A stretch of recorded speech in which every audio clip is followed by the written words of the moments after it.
Please can you remind me if you'll be so kind, staring out into space, asking God to hear my case, trying to think of all things past. How long will my memory last? The purple angel,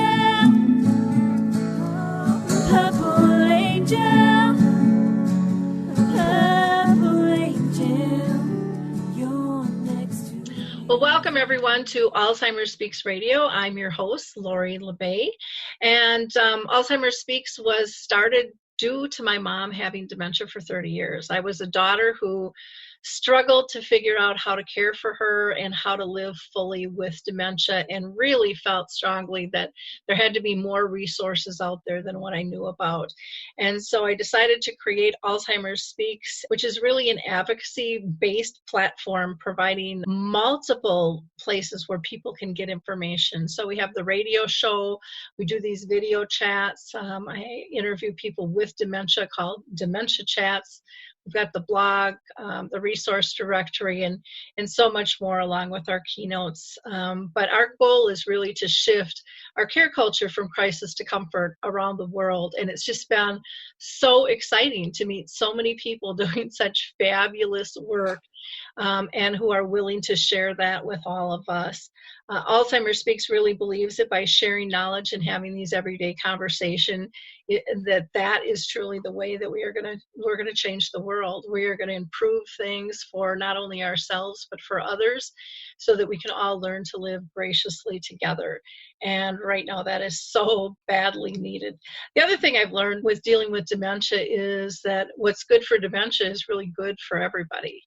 So there really isn't a bad lesson wrapped in this disease unless you choose to jump down the rabbit hole. But there are always brilliant lessons to be learned, and that at our core that we believe collaboration is really our key. And again, that is something society is not doing well right now with, and that's such a beautiful gift. And so I have to thank each and every one of you. You see, your likes, your clicks, your shares with all of our various contents have gotten us recognized by Oprah, Maria Shriver, Dr. Oz, and it's been amazing for those things to happen. And that's not us. That is all of us working together as one to improve things.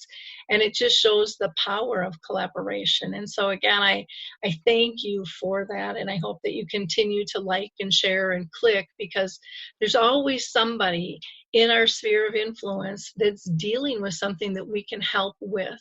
And I know a lot of times we feel like we're 10 steps behind and we don't have enough knowledge, but there's always somebody else who we can help. And so if we keep that momentum going, knowing that we each have our own power of one to share, it's a pretty beautiful thing, and it gives us hope, and it refreshes our soul, and it just makes the world a better place. So thanks for being part of our community. I also want to invite you to be a guest on the show. Everybody has their own story. Everybody has their own opinions. And here on Alzheimer Speaks Radio, we make a commitment that it's okay to agree to disagree, as long as we're respectful of that. And again, share your thoughts, share your knowledge. Maybe you are diagnosed with dementia. Maybe you are someone caring for a loved one. Maybe you're advocate. We've had Harvard research on the show. We've had singers and songwriters to movie directors to authors. Everybody, big and small, has place here and has a voice that we want to hear. So if you're interested, just reach out to me. I would love to talk to you and have a conversation. Before I get to our guest who's so patiently waiting here, I also want to just give a shout out to a couple of organizations that I just adore that I think are doing some really great work. One is the Alzheimer's Research and Prevention Foundation, and they just do a lot of work kind of on a holistic path. And so, if you're into exercising and nutrition and meditation and just taking a breath, to center yourself and find that peacefulness within, maybe do some intentions, check them out. They also do a lot with integrative medical research as well, a lot of education, and they do some memory screenings, but just a fabulous organization. The Women's Alzheimer's Movement, which is Maria Shriver's, is really looking at finding and helping push research for women forward. This summer, she'll be doing her Move for Minds event, which will be announced probably later in March, but that happens in June. And then the Roberto app, which is something that is new to me, but was developed really by athletes to monitor brain function. And it is a really cool app because you just play some video games and it'll measure different parts of your brain to give you an idea of how are you doing every day. It's a great way to baseline. It also helps you kind of sit back and go, gosh, did I get enough sleep last night? What did I eat that got me upset? Am I really under stress? Because all of those things can be triggers with our brain as well. And so again, check those things out. You can just go to alzheimerspeaks.com. You'll find them right on the home page. And I think you'll be as interested in them as I am. So let's get to our guest. Danita Bye is an author of a brand new book, and I've got to hold it up. You've got yours. I got little tags hanging out of mine. Mine has little stickies on it. Yeah, Millennials Matter, proven strategies for building your next gen leader. And this is just a such needed book and such a misunderstood, I think, generation that she really gives light to. Danita is really strong in leadership and sales development. She's a true expert, and her success has ranged from sales leader at the Xerox Corporation to private equity ownership roles. She has a Master's of Arts in Transformational Leadership, and she serves on Forbes Coach Council. And she's just fantastic. I've known her through the speaking industry for a long time now, and it's just really fun to reconnect with her. She is the mother of 3 millennials, and so we can't wait to hear and have this conversation about Millennials Matter, because man, they really do. They really do, and they are going to have such an economic impact on all of us. And so it's important for us to understand how to work together. But before we get into the book, Danita, I always just like to ask everybody who's a guest, and that question is this: have you been touched by family or friends, anybody with dementia? Oh my, that's a great way to start out the conversation. My sister-in-law, who is 60 years old, was officially diagnosed with early onset Alzheimer's about a year ago. And we, as family members, had actually seen something coming on for about 10 years. Mm-hmm. And that is something that was very hard for the family to acknowledge and to see. Mm-hmm. So they went through a challenging journey, and then finally had a more official diagnosis about a year ago, and now are wrestling with that next stage about what they need to do. Yeah. So, and Kim is a friend of mine. Mm-hmm. Well, thank you for sharing. And that is not uncommon for people to be going through and struggling with that, especially at such a young age. Yeah. We're seeing more and more young individuals. In fact, when I do my dementia chats, I'm going to be 60 in a couple of years. Well, actually not even 2 years anymore. It's going to be closer to 1 year. And, when I interview people, no one could tell who has dementia, right?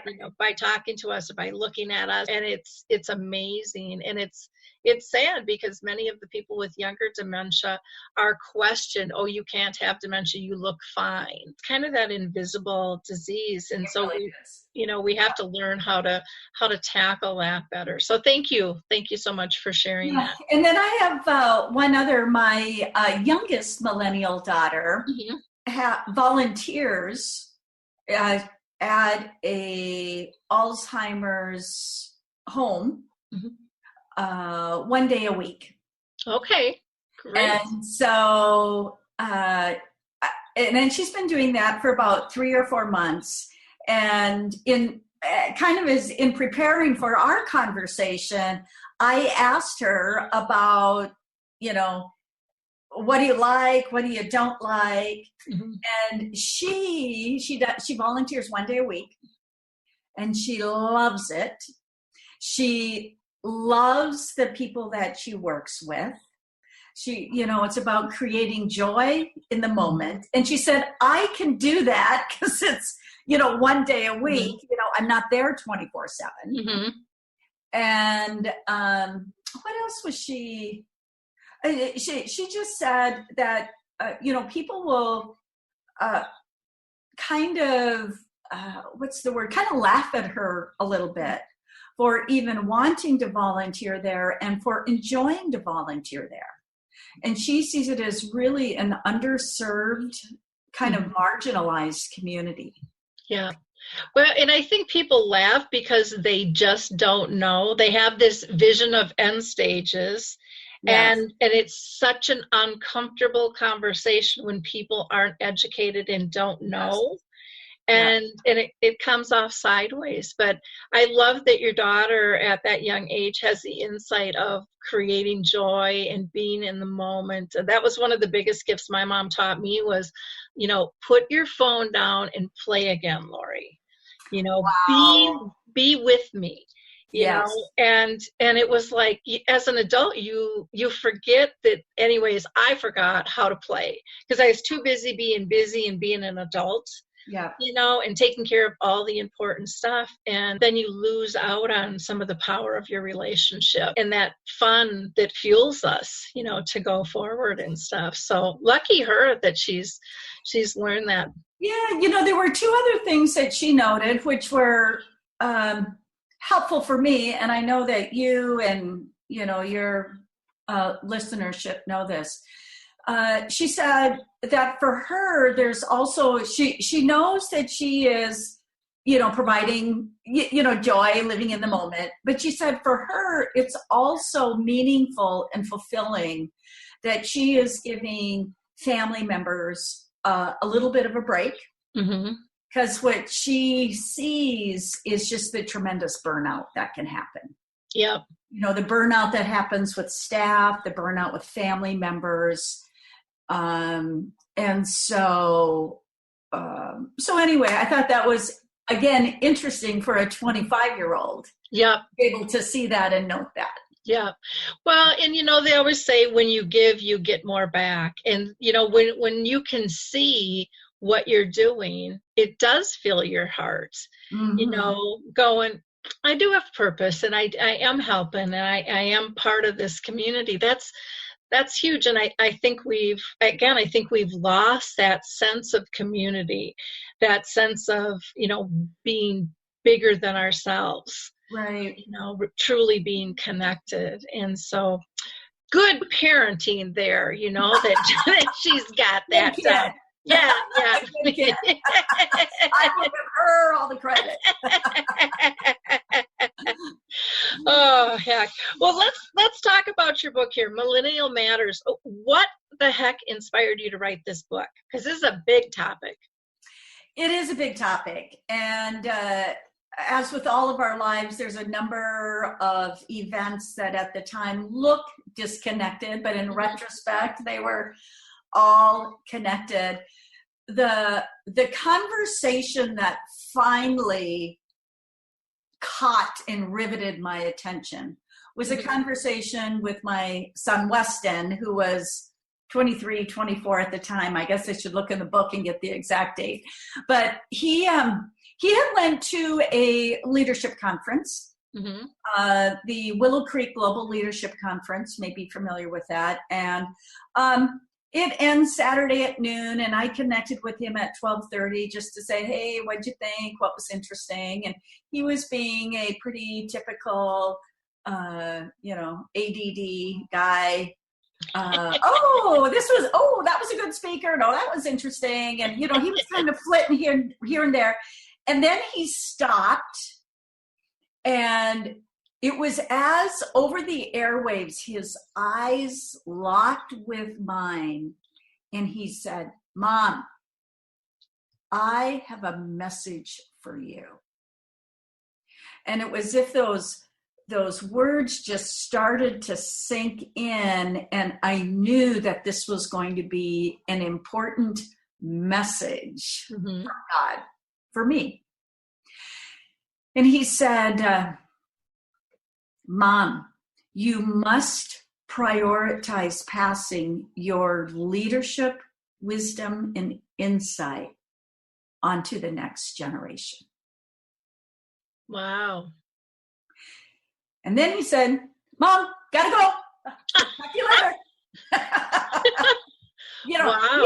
He's off doing his world, and I'm left with these words that are just starting to slowly imprint my DNA as I realize that this is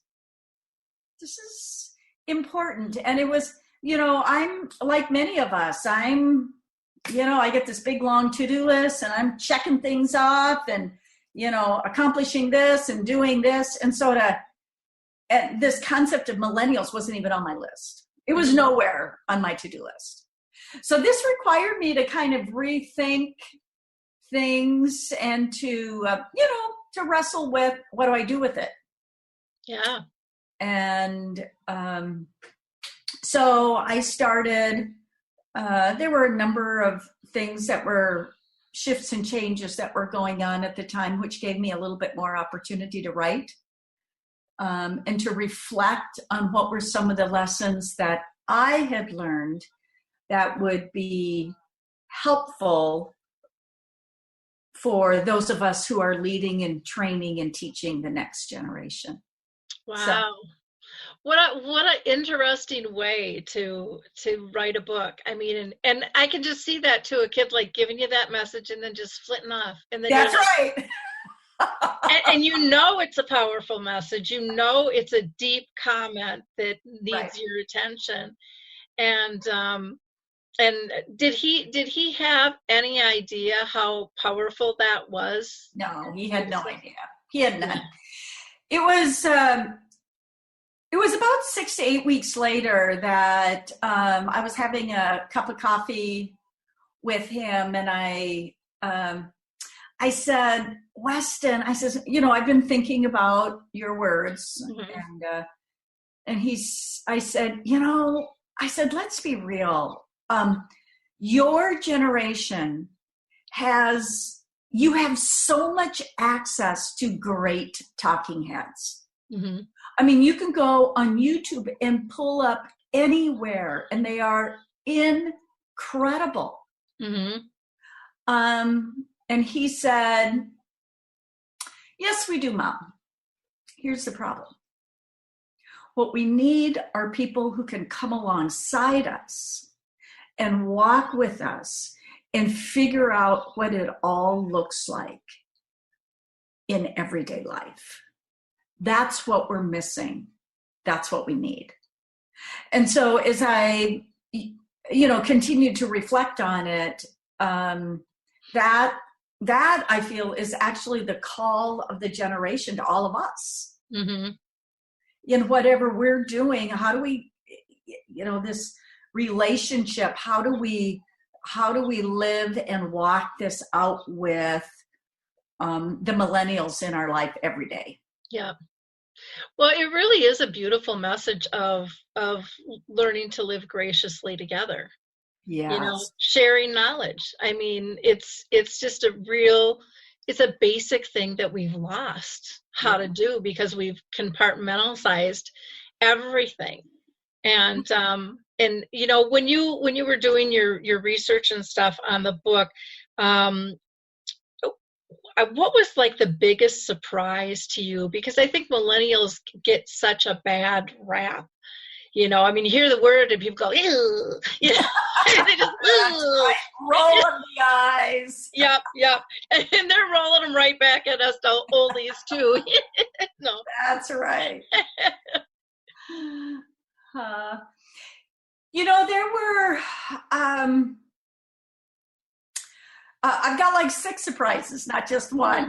The first, as I started the research, I did talk to leaders and ask them what kind of concerns that they have. And 60% of the people had concerns. Now that number is actually interesting. 60% do, but that means 40% are doing okay. Mm-hmm.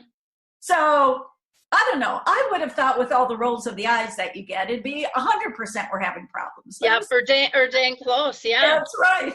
Yeah, guess it's that squeaky wheel thing going That's on. right. That's right. And then the 3 categories that popped up. The first one was the area around character, Mm-hmm. and I have probably been sensitized to that because of my work with transformational leadership.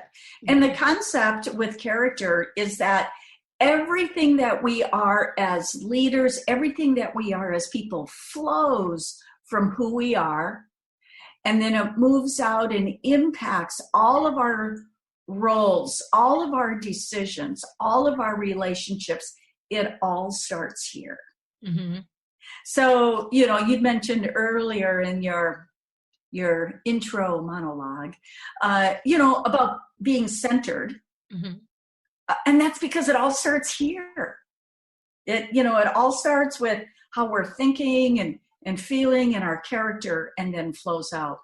So it was interesting that there was a kind of a cluster of concerns that were out there. Mm-hmm. That was the first one.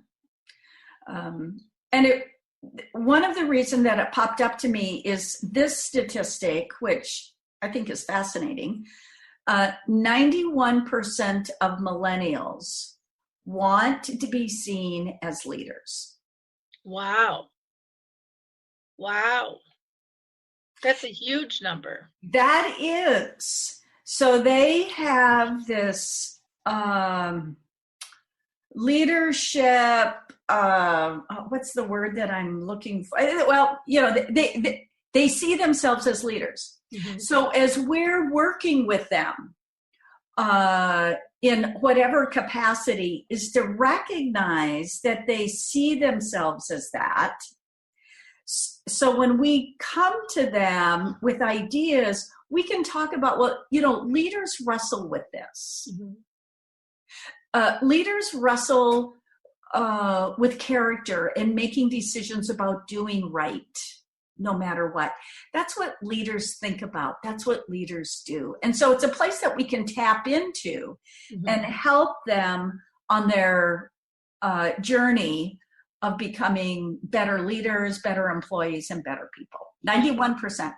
Wow. Or even when we're asking our staff to do something, giving them the respect of the role that they're in to build that credibility instead of them feeling like we're pushing them down. Absolutely. And this is, I think, such a huge factor. I mean, it is in all positions, but healthcare is in such a crisis right now, right, in terms of attracting employees and keeping employees. And it gets down to really that care culture of a company, of how do we understand one another? How do we work together? If it's our generations, if it's our cultural differences, it doesn't make any difference. We have to open our minds and our hearts a little bit more to where the other guy is at, and appreciate that and respect that, instead of just you do this and you do that. Absolutely. One of the other surprises for me is that a a large percentage, I think it's 85% if I'm quoting that correctly, want a coach or a mentor, not a boss. Mm-hmm. So that's what you're talking about, is Yeah. that whole collaboration and relationship. And that was one of the key things that in our survey leaders talked about, is that they had some concerns about millennials not being collaborative, not being able to communicate in difficult situations and conflict and with other team members on different generational issues. And if we're real about it, they have difficulty, but we also have difficulty. Yep. Well, and don't you think part of the difficulty is our societal standard of it's not okay to fail? So everyone is so protective of either not failing or judging when someone does, instead of saying failure is one of our biggest learning lessons and tools we have. You know, it's interesting you say that, Lori. We have, so my first 10 years were with Xerox Corporation in sales. And then my next 10 years was with I was part of a turnaround team for a medical device community. And we were the Davids up against 3 Goliaths. I mean, we were nothing. And yet our entire life savings is on the line. So you have to be creative and innovative. So as I'm building my team, one of the questions that I would routinely ask them as part of our weekly planning and staffing session is I would ask them, tell me about the biggest failure of the week. Mm-hmm. And I would ask what they learned. And then what were the nuggets that they were able to take away from that failure that they could use for the future. So as I think about how do we come alongside those we're mentoring and coaching and working with, we do have to celebrate failure. Yep. And learn the nuggets and use that failure as a stepping stone to move forward. And that's a place where we can come alongside and help them build their confidence and help them from a collaboration standpoint, because we're sharing back and forth. We're having a real live conversation. Yeah. Well, and I think for those bosses or leaders or mentors, whatever term you want to use with that, they have to be willing to show their vulnerability. That, you know, they didn't just hop out of bed and were this perfect little thing. You know, they've had their struggles, you know, and they'll continue to mess up and screw up because we're human. Yeah, that's right. And I think, you know, one of the things that I see in corporations so often is this need for perfection and these really strong line rules that they believe will stop failure, and they're taking tools away that are really necessary to improve and go to the next step, and they're in some ways making it worse. Yeah. You know, because it's cut the conversation back, or it's empowered people at different levels. And I love that whole coaching piece. I love the honesty of it. You know, it was interesting. I was visiting with someone just last week. And he says, you know, Danita, I really appreciate the book. He goes, I've got kind of an odd question. He says, you know, when I read through, he says, you just really mention a lot of times about how important it is for the mentor or the coach to be authentic and real. Mm-hmm. And he said, I'm curious why you did that. I mean, you did it a lot. Mm-hmm. And I said, well, as a matter of fact, I did. And I think, it goes back to what you're saying, Lori. As baby boomers and some as Gen X, is that we were, our imprinting was to always put the best foot forward, to only show the good side. Mm-hmm. I mean, we were raised in this area with media that you've got commercials telling you that you have to have the perfect hair and the perfect teeth. And, we've had this onslaught of our whole life that we have to have, kind of be this perfect. And then we have this, as the pendulum swings, we have this group of people who come up says, well, I don't like that. Yeah. I don't want that. I don't want to be like that. And I know it's not true because they have seen parents who have put the perfect image out. Because they've lived with us. They've lived with us, and they know that is not true. Well, and I think that they really saw, I mean, the fracture of relationships, yes. And I think they felt the brunt of that, but they also saw, probably is my guess, the amount of work to put up a facade. Yeah. And the amount of stress that's back here, because they're reading all the nonverbals, right. Even if there's a Stepford wife smile coming off of it, that's right. And I think corporations too have gotten so scripted. Yeah. I mean, especially, sales forces, and in some ways, I mean, that can be really good, but in other ways, it kills the possibility of building a relationship because somebody knows you're just going from A to B to C, yes. And you're really not listening. Yep, absolutely. One of the stories that I tell in Millennials Matter is an aha that I had in my own life. I called it my navy blue suit aha. Mm-hmm. And I recognized that when I put my navy blue suit on, that I was putting my mask on. And when I had that on, I had to live a certain way, or I didn't have to live that, but I felt mm-hmm. I needed to do that in order to protect myself. And so had this very profound experience where that I realized that my navy blue suit mask was holding me back from being the real and authentic Danita. Mm-hmm. And to symbolize my commitment to move forward, I actually burned one of my navy blue suits. It was all weird, but it was a very, very powerful experience.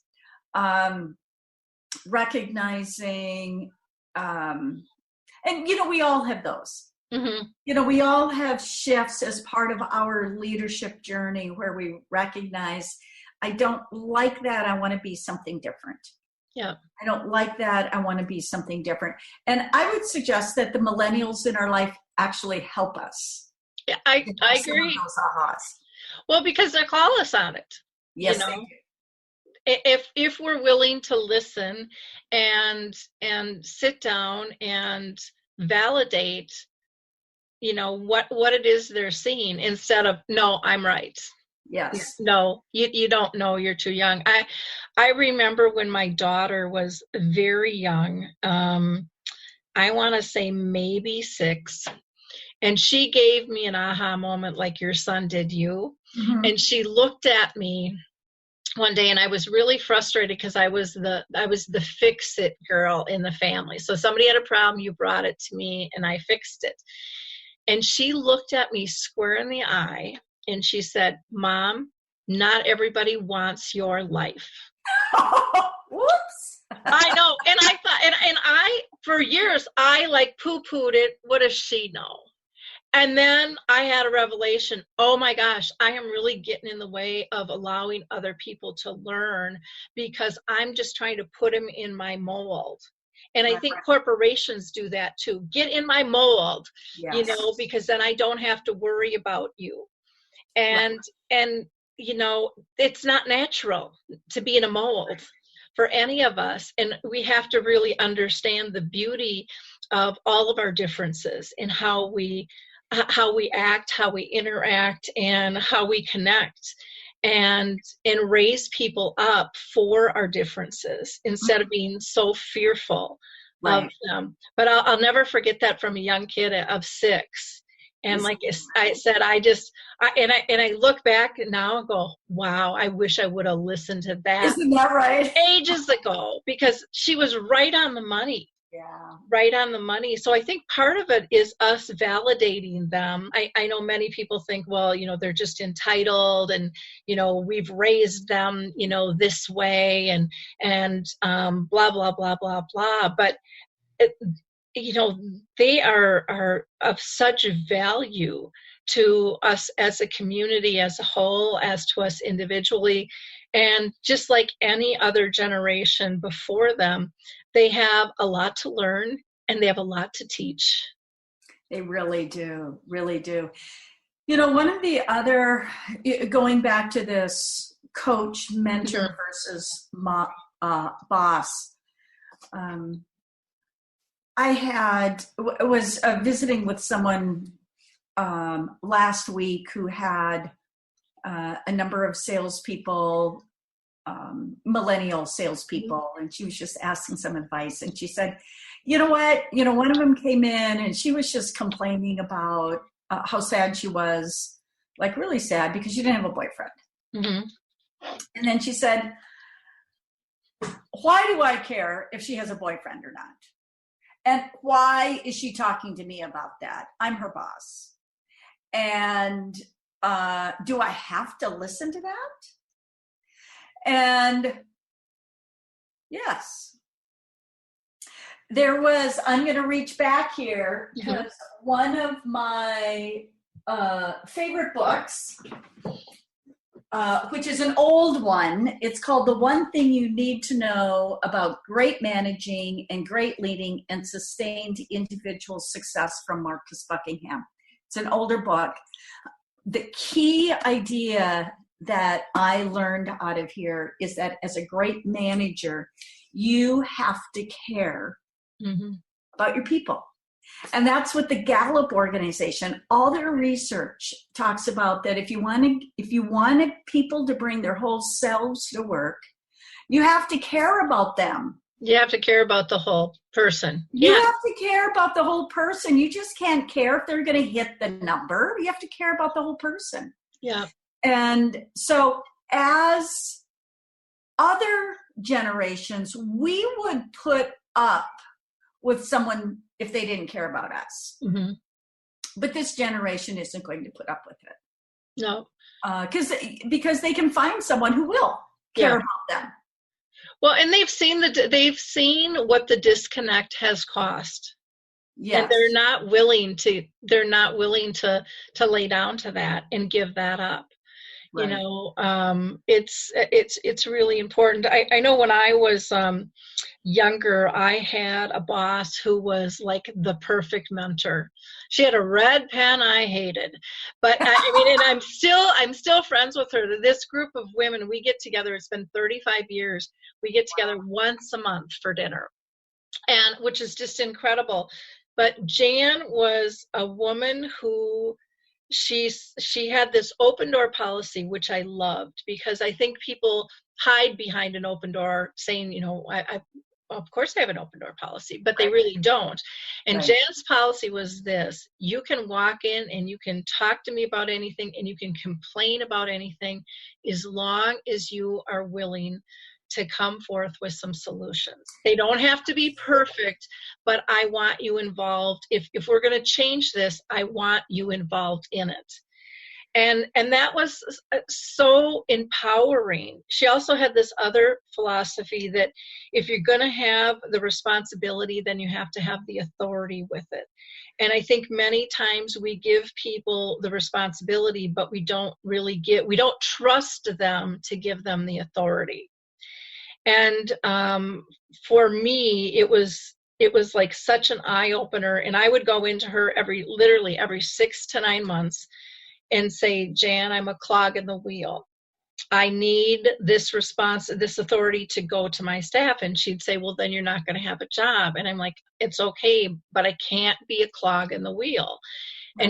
And she would say, well, what else do you see that needs fixing? What else? And so my job constantly changed, but she, as an employee, she allowed me to grow and allowed me to be a power changer and an engager within our company, so that more people had buy-in, more people felt empowered. And I don't think that that's ever changed. I think we backed off from it. We took less. And this generation is saying, no, we need that back full force. I appreciate what you're saying, because one of the ways that I've led and worked, and then one of the ideas that I mentioned in Millennials Matter.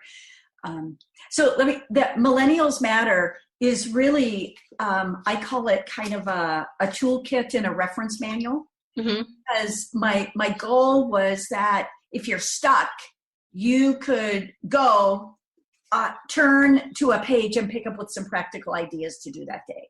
Mm-hmm. So one of those practical ideas is exactly what you said. When so at my medical device company, people would come to me with a problem, and I would go, great. Why don't you go back and come to me with 3 alternative solutions? Mm-hmm. And then we'll sit down and we'll brainstorm through those and see what we come up with. And of course, they would roll their eyes at me. Mm-hmm. I got to do your job. No. So after they rolled their eyes at me, they'd come back and they'd come up with, I didn't want them to come back with one solution, because if they came back with one, then that meant I was supposed to implement their one. Yeah. But I wanted to stimulate their creative juices. And so had they come back with 3, and then we'd come down, and then we use those 3 as a springboard to even come up with more. Yeah. And so what that allows you, from, the way that I've captured it is it helps us to have some catalytic conversations. What I appreciate what you're saying is that it's really empowering to the employee. Yeah. Yeah. Well, and it really, it gets the juices flowing to creativity, which, there's nothing worse than a company that's going stagnant. Absolutely. That's how you get, you can be number 1 for a long time, and then all of a sudden one day you wake up and you're behind the 8 ball and you go, how do we get here? And it's like, because we got stagnant. We didn't continue to be fluid with things. And I just think that that's so powerful. I think the other thing is when we have these authentic conversations that the millennials are going to really force us to do in the workforce here, I think it's going to alleviate a lot of stress that people are carrying because of the facades that are going on, or the miscommunications. I don't know for you, but the more authentic I get, the easier and the calmer my life is. Mm-hmm. Mm-hmm. And then the more creative, the more energy I have, versus when you're really stressed, sometimes the stress will just paralyze you. Yeah. And that's not good. That's not good for an individual. It's not good for a corporation. And so I think you've got just such great insight in your book that will help, all organizations and individuals, period. One of the areas that so the book is divided into 6 sections. one area that is actually one of those 6 sections is exactly what you're talking about. And I've called it proactive self-care. Mm-hmm.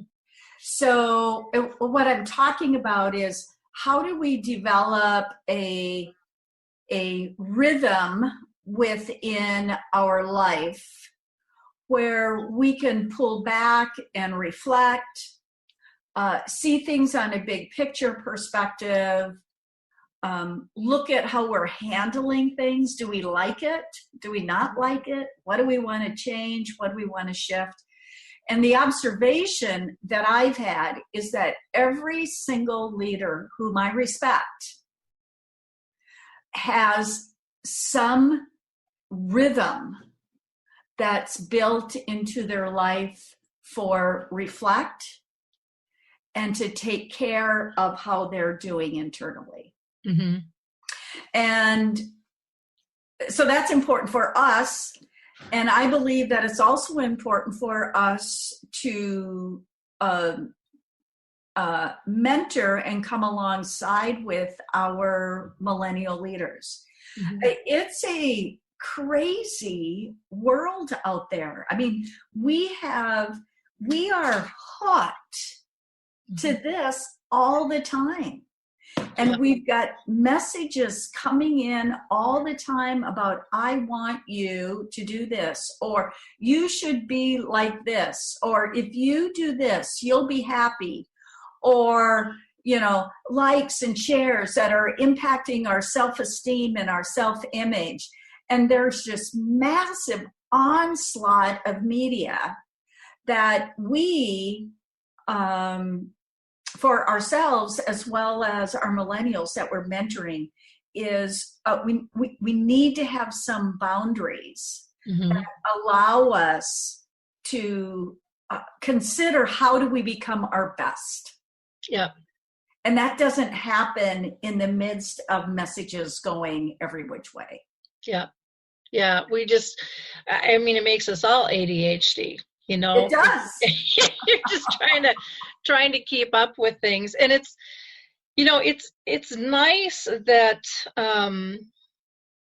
in terms of the millennials wanting this relationship and wanting the authenticity, because as a leader, it's so much easier if everyone's in it together, right? Versus you're cracking the whip, or you're worried they're all going to jump ship on you, or you don't really know, they're giving you the smile back, but you kind of feel this undercurrent. If you can just have an honest conversation, it's so much more cost effective, right? And emotionally cost effective as well for individuals. I think so as we're talking about this, I remember a conversation when I was in college and I was dating a guy, and we were just on our the third or fourth date back then, and of course dating back then is different than it is now. Anyway, and he said, Danita, he goes, you know what? I've told you all about me. He goes, but I don't know anything about you.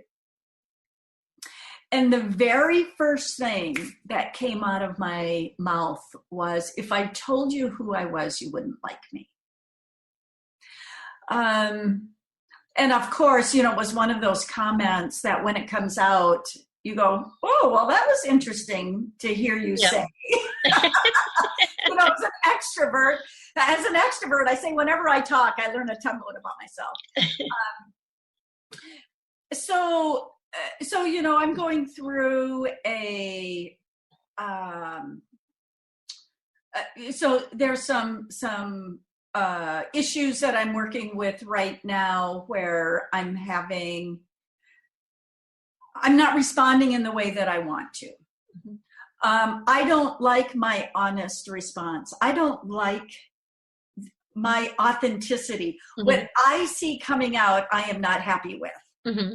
And so what, the discipline that I've committed myself to for hopefully it's not going to be for too long, but at least for today and for this week, that when I have that sort of negative emotion pop up, is to stop and to pull back and go, now what in the world is driving that? Because I want to be known as a person who has good fruit, who has love, joy, peace, patience, kindness, goodness. That's the person that I want to be known as. And so when something else happens to pop out, to have a discipline and process in place by which we can go back and reflect and make whatever changes that we need to do internally.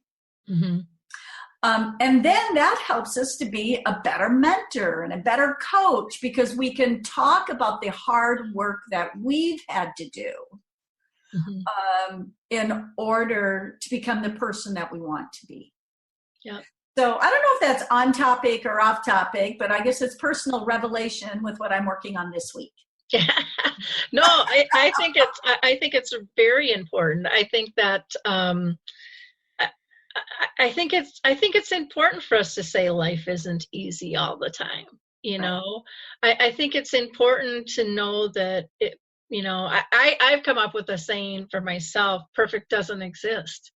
Yeah. So that's not going to be my goal anymore. I'm just going to do the best I can in the moment I have with the talents and resources I have, knowing that next time I'm going to want to improve on that. Yes. And so I kind of push that word perfect out. I think it's a really easy way to procrastinate.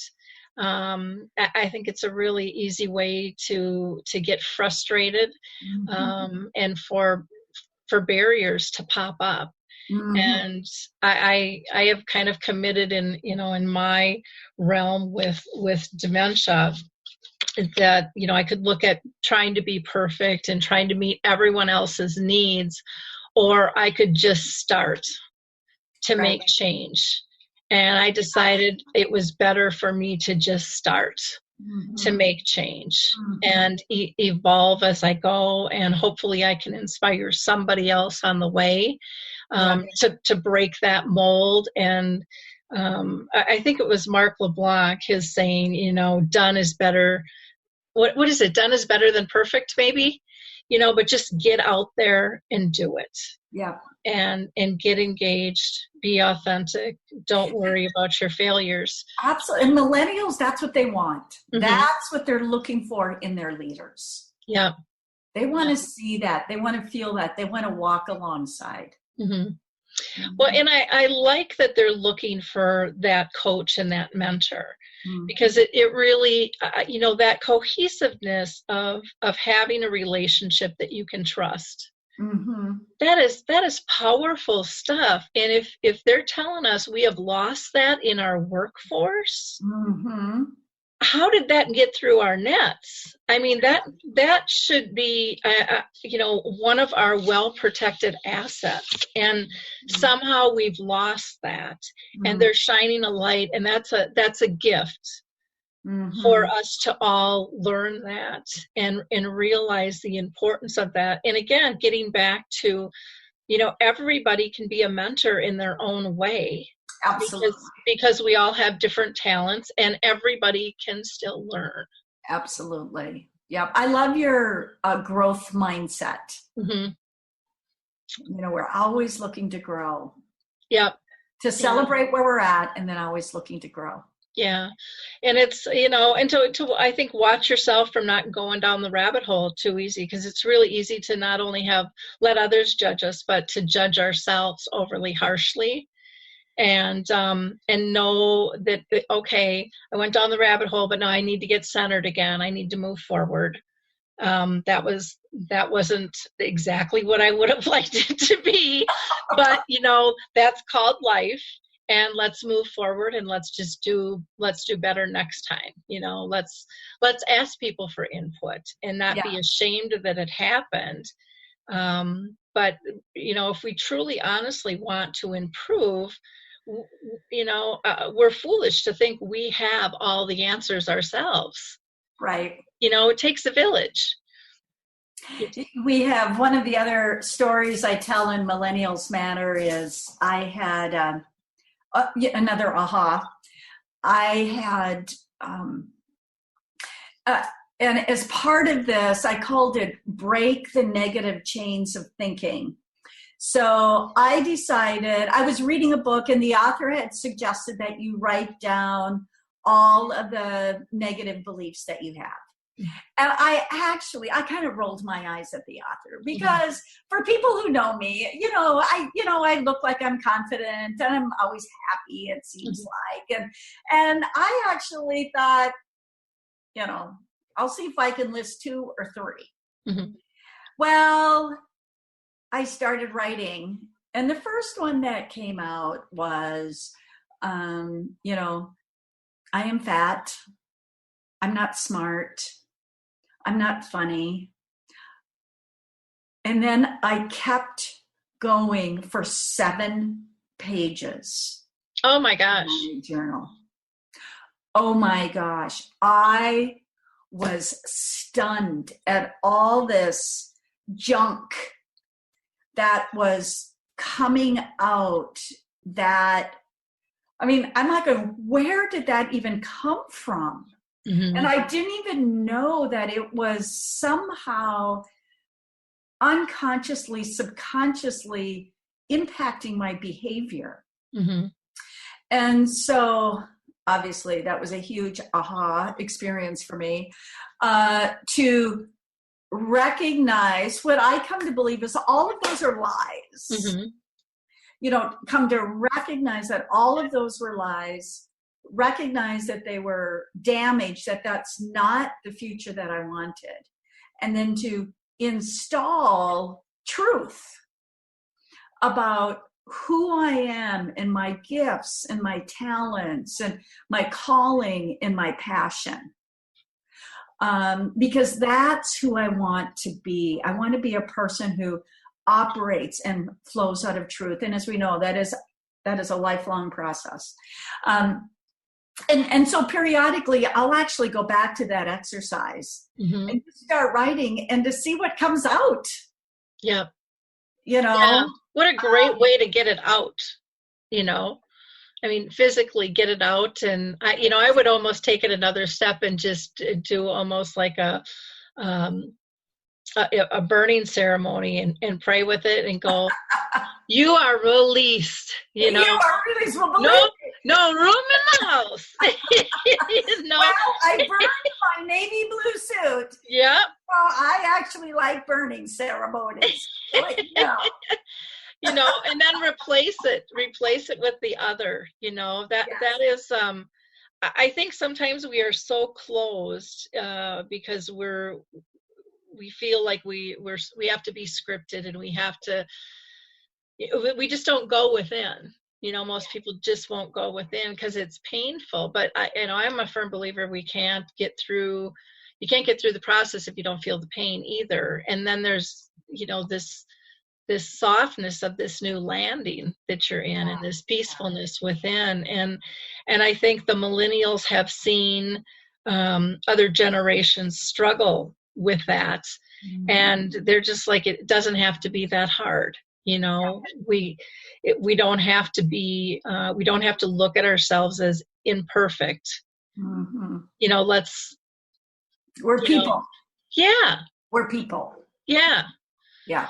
Wrapped in a real big package. Well, what is your call to action for leaders in businesses with this book? What would you like them to do? Well, I would love if they would pick up Millennials Matter, and they can go to my website. They can either go to Amazon.com or if they go to DanitaBye.com, DANITA and then BYE, I will get them an autographed copy. And the way that I envision people using the book is that they would, first of all, there's many books, you read the first 18 pages and you've read the whole book. The author just keeps regurgitating. Not the case. This is filled with new leadership concept, tools, tips, talk tracks from beginning to end. And so each chapter is short, maybe 5 or 6 pages. And I would imagine someone sitting down, reading a chapter, picking out an idea that they're going to work with for either that day or that week with their millennial. And they could skip around in the book or read through it however they want. But anyway, millennialsmatter.com. Great. Well, I love the way you've designed the book, because it really can be the new Bible for people. Like you said, you can read the whole thing, or you can go back and use it as a resource, or even exercises with your team, I think would be really interesting as well. And just that deeper look at self and how we relate to one another. So kudos to you. I think it's going to be a game changer for those who pick it up. And really take it to heart. And, well, here's the other thing, Lori, the feedback that I'm getting is that it's one of the first books and the only books that has a positive view of millennials. And so they do matter. Yeah. They do matter. Yeah. And nobody wants the doom and gloom. How can it help us? Yeah, exactly. Well, I appreciate all of your time today. This has been just a great conversation. And again, you can go to Danita's website. That's DANITA,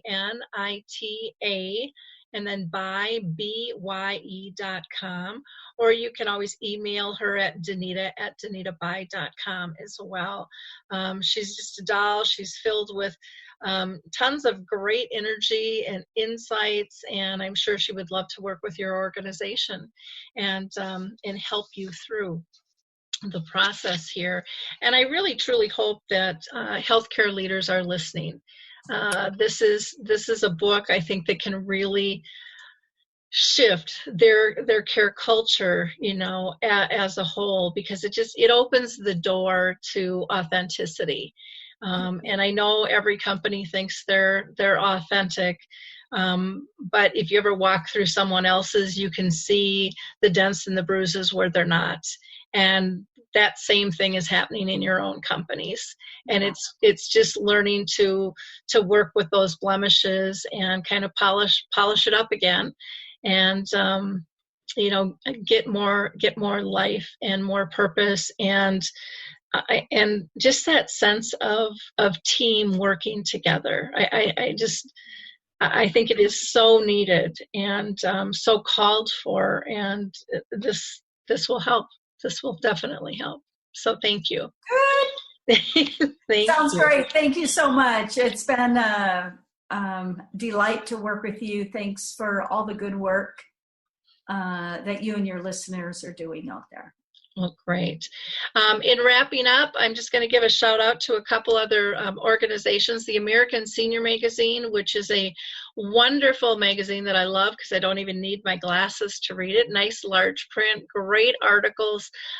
They do a lot of nostalgia. They have even some games that can be used for individuals to kind of just engage the brain, or in group activities as well.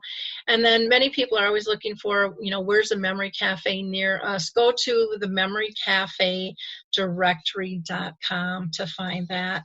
And if you are going to be in Indiana, I will be there March 6th through the 9th. I would love to talk to you. You can find more on my website, alzheimerspeaks.com. I will also be down in Melbourne, Florida, the March 15th through the 19th, and then I'll be out into, where am I going? I am going to Spokane, Washington, the end of March, the 26th through the 28th, so I'd love to see you out there too. In the meantime, have a blessed week, and don't forget to go pick up your book, Millennials Matter. Thank you. It's time to rethink, renew, and reimagine retirement. Hey everybody, Jared Sebesta here, host of Retire Repurposed. Now, this podcast is about the non-financial parts of retirement, which many times can be even more challenging than the financial. We believe retirement is not the end, rather the beginning of what could be the most impactful, purposeful, and fulfilling season of a person's life. So don't retire, become repurposed. To listen now, search Retire Repurposed on your favorite podcast platform, Senior Resource, or Life Audio.